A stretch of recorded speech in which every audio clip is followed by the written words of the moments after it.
You're on. Hi Sandy, hi Rosie, hi guys. Sandy, I'm so sorry about last night. I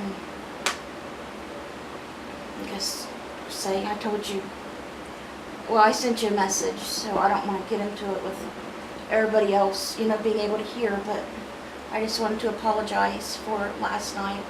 I'm really sorry, and I am never going to do that again, I promise.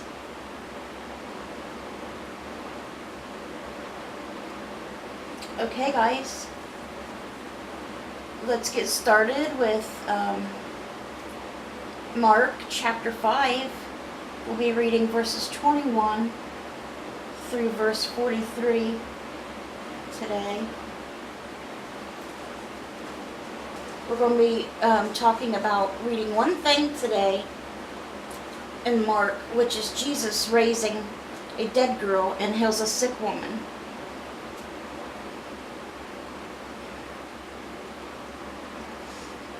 So let's begin.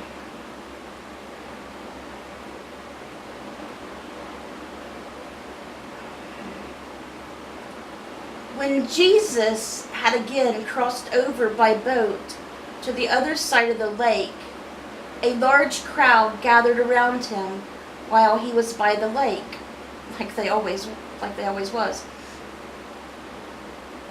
Then one of the synagogue leaders named Jairus came, and when he saw Jesus, he fell at his feet.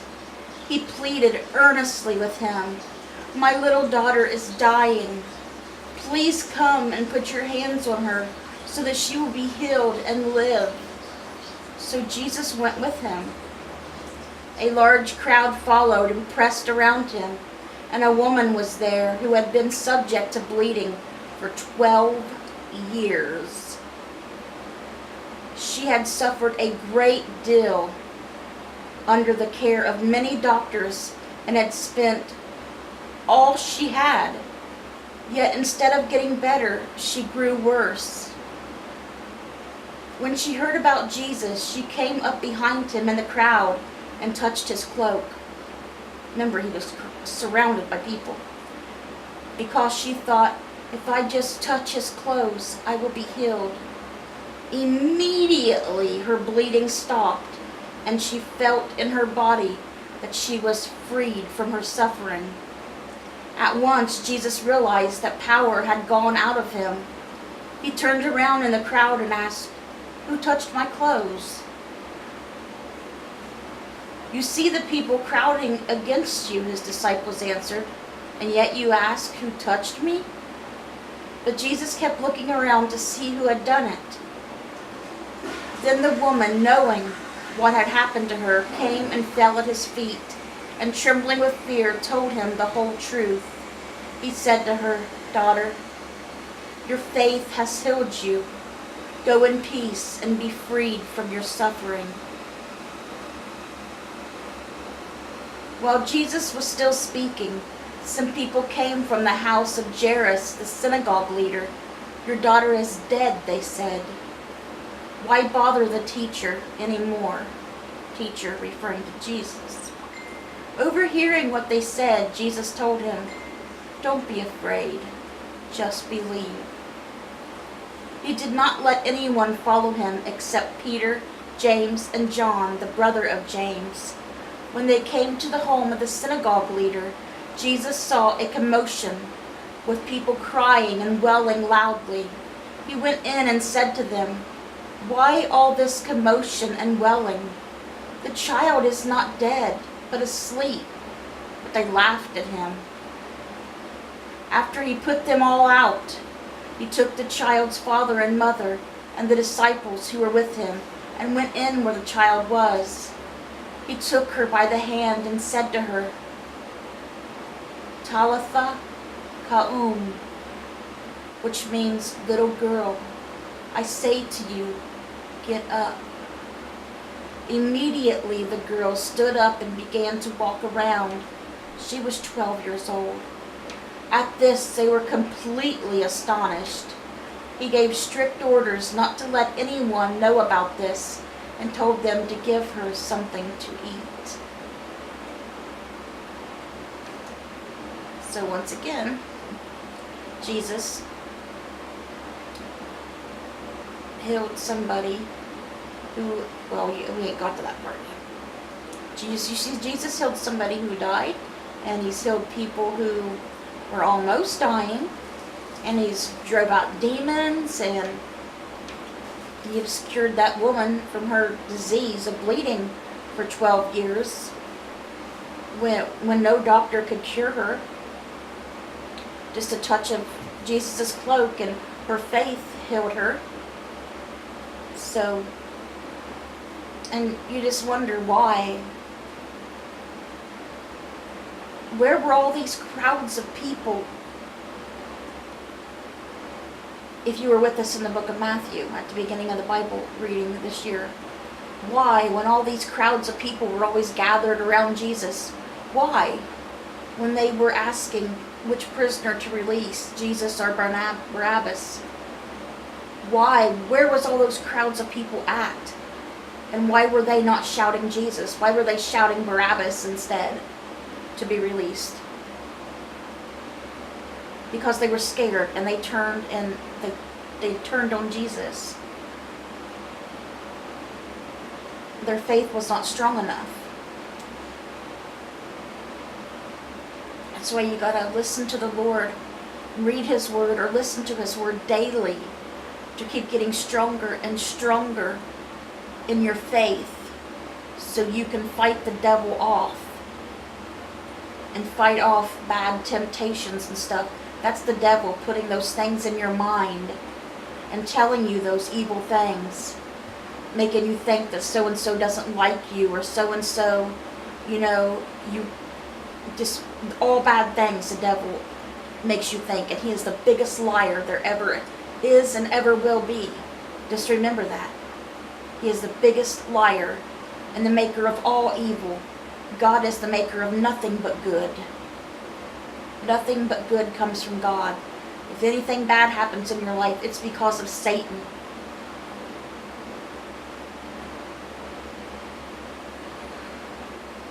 And we have to fight him off.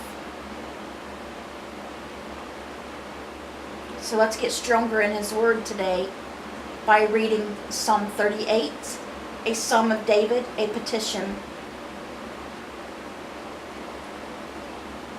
Lord, do not rebuke me in your anger, or discipline me in your wrath. Your arrows have pierced me, and your hand has come down on me. Because of your wrath, there is no health in my body. There is no soundness in my bones because of my sin.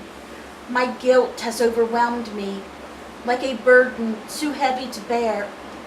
My wounds fester and are loathsome. Because of my sinful folly, I am bowed down and brought very low. All day long I go about mourning. My back is filled with searing pain. There is no health in my body. I am feeble and utterly crushed. I groan in anguish of heart. All my longings lie open before you, Lord. My sighing is not hidden from you. My heart pounds. My strength fails me. Even the light has gone from my eyes. My friends and companions avoid me because of my wounds. My neighbors stay far away. Those who want to kill me set their traps. Those who would harm me talk to my ruin. All day long they scheme and lie.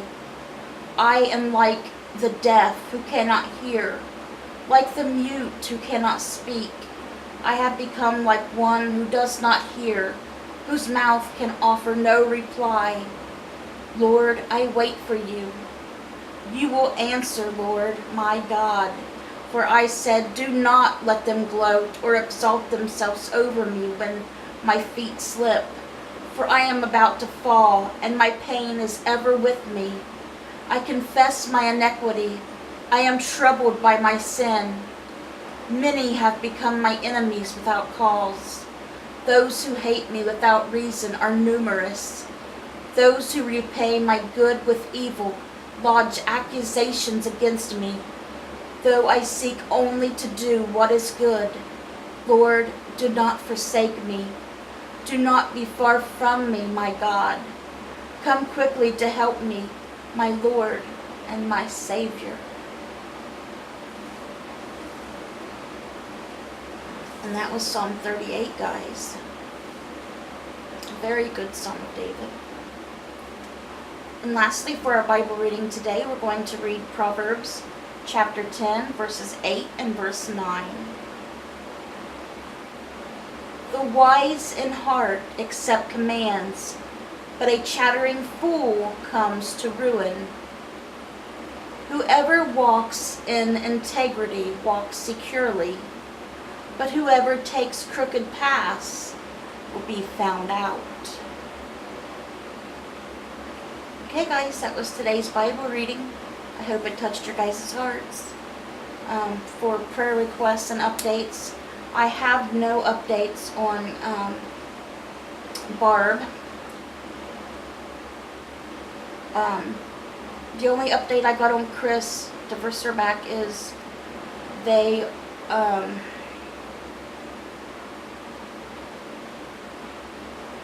trying to remember what all they said last night. Abby was talking to him on the phone last night. He said they got everything moved up a day, all the testing, I guess, and that they're having to do a spinal tap. Yeah, and I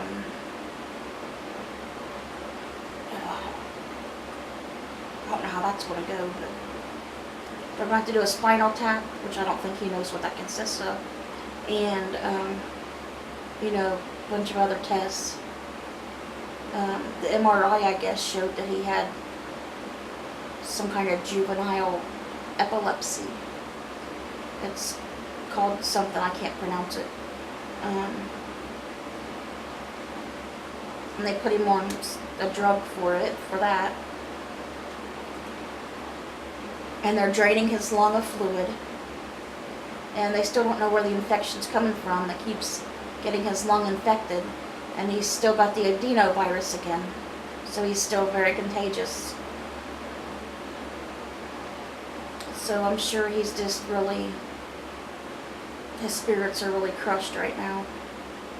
So he still really desperately needs prayers. And I would still be praying for Barb because I have not heard an update on her, and I'm sure she still needs prayers regardless because she was very, very sick, and even, she is getting better.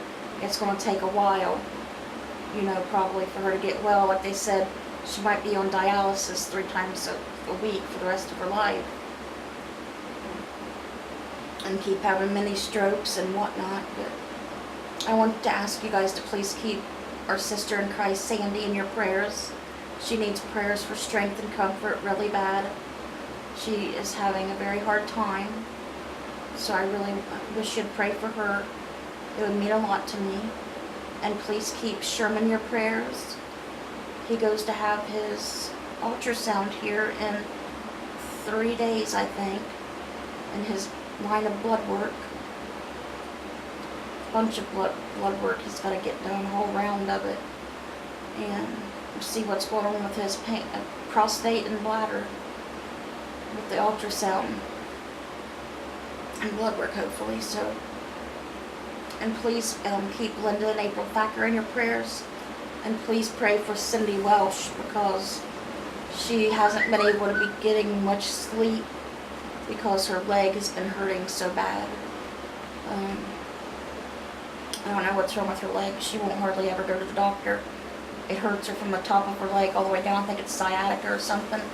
Because I got that and it hurts horribly. But it's been keeping her awake for like 4 or 5 nights now. So please pray for her to get some rest and some relief. And I think that's it, guys. Except for Kenny Wellman. He still needs prayers. He's suffering bad from his diabetes. He had bad kidneys and everything. And gastroparesis like I have on top of that now. So, those are the prayer requests. Sorry if I'm not too chipper today. Yesterday and today I've been sick. My stomach's woke me up the last 2 mornings with a stupid stomach flare. And I've had like severe diarrhea for 2 days. No matter how much Pepto and stomach medicine I take, my prescription medicines and Pepto, it still has not stopped, and my stomach will not stop cramping. Sometimes the cramps are severe, you know, those severe cramps that about kill you, you feel like. But yeah, I don't know what's going on, but I hope the flare doesn't last that long this time, because I'm tired of it. But I hope you guys have a good week ahead. Let's bring those souls to Jesus, and God willing, I'll see you guys again tomorrow with another Bible reading. Sandy, I hope you have a good night at work. I'll be praying that you do. And please give Rosie a hug and kiss from me. Bye, guys.